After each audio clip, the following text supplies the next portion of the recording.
So then we are back with the modern understandings from the time of the Second Tabernacle services, where we find the Aramaic English translation of the word. This translation comes from the original manuscripts of the prophets of the Tzayelic lineage, so then we can understand the time of the end as per Yirmiyahu the prophet. We find layers of understanding of the spring feast, the autumn feast, and also the returning of the cities of the Messiah laid waste from many centuries. As we read then from Yirmiyahu the prophet, this particular prophet is extremely important because he had obviously many of his prophecies recorded, and we can have as a basis for our understanding of the future, not only of the Hebrews or then Israel and those nations who are on favor of Israel, and also those people who are then set aside for the specific purpose of then directing the nations as then per the promise of the Creator himself. Let's read then where we find this promise, because the Creator has given us his holy words via his holy prophets, so then the nations would not be in the dark. As though they would take some time to understand the intricacies of the holy instructions, yet they have the basis of where the world is heading towards. So then,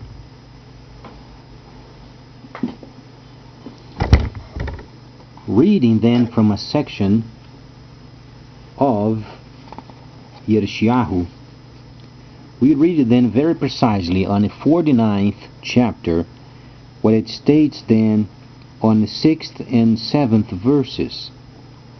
Then he was speaking of this section, and then he should be a servant who then rise up, then the tribes of Yaakov, and to preserve then Israel, and to restore, and I will give you for the light of the nations, and my salvation to the ends of the earth.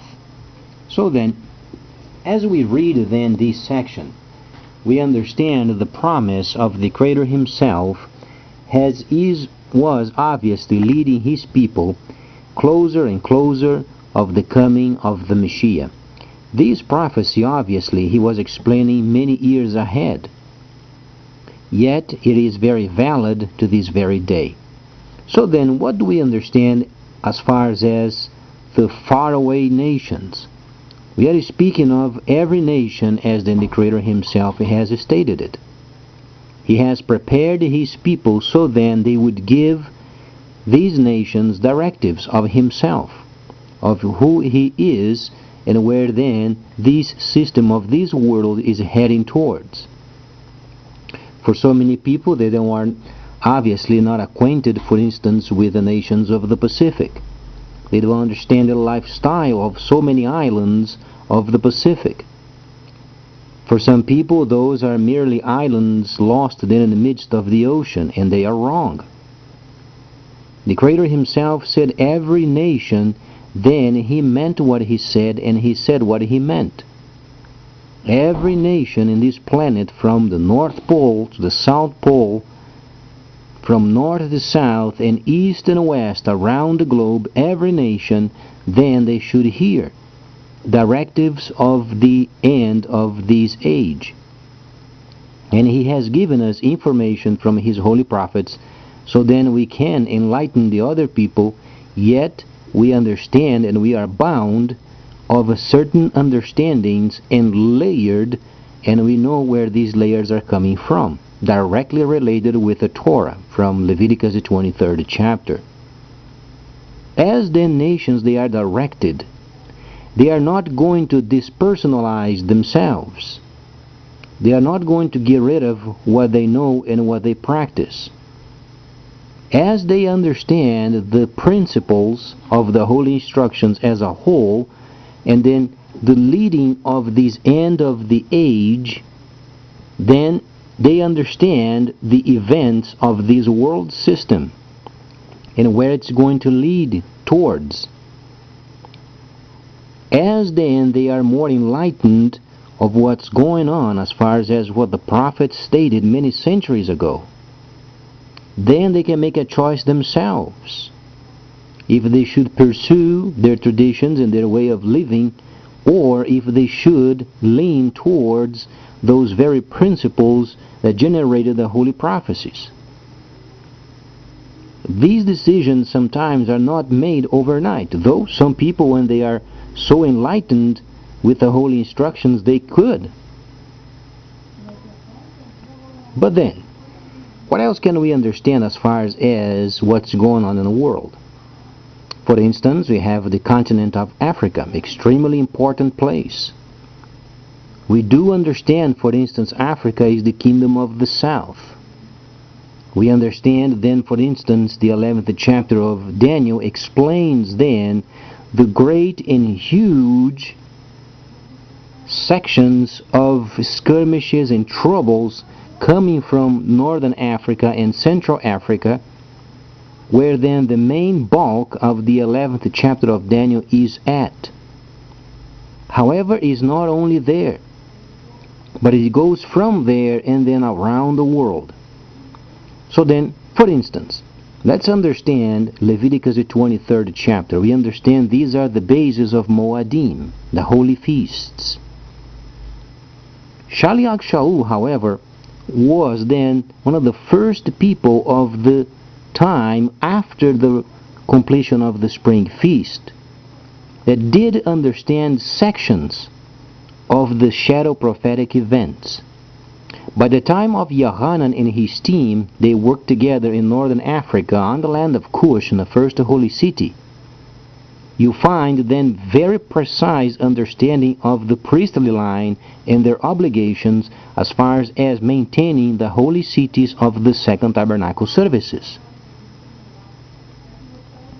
So from then on, then we can establish the situation as then sections then related with the African continent.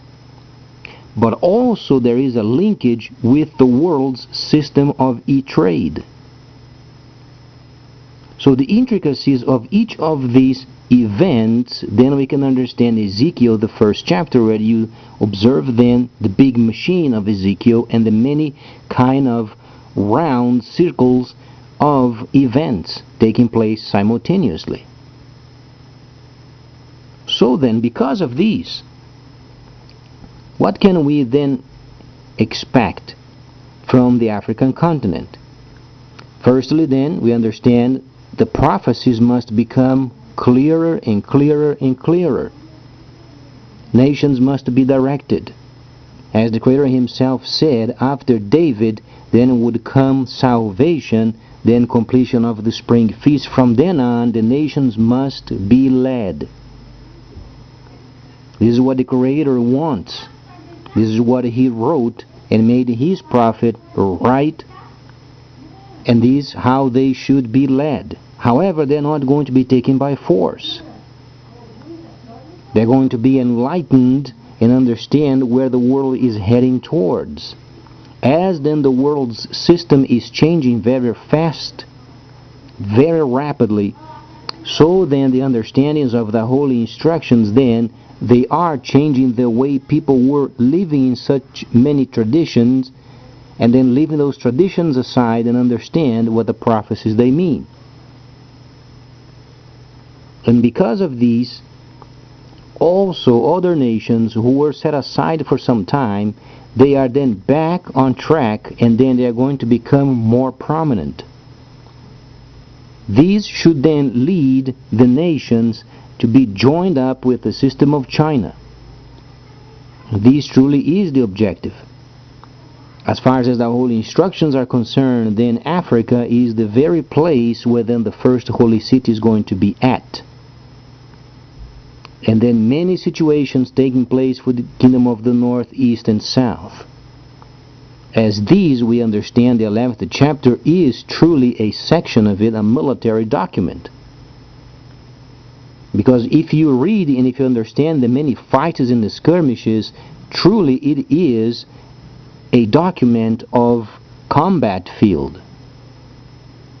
And how these situations in these nations should be then led towards then the ultimate the building of the first holy city of the restoration period, the place where then Yohanan was at first.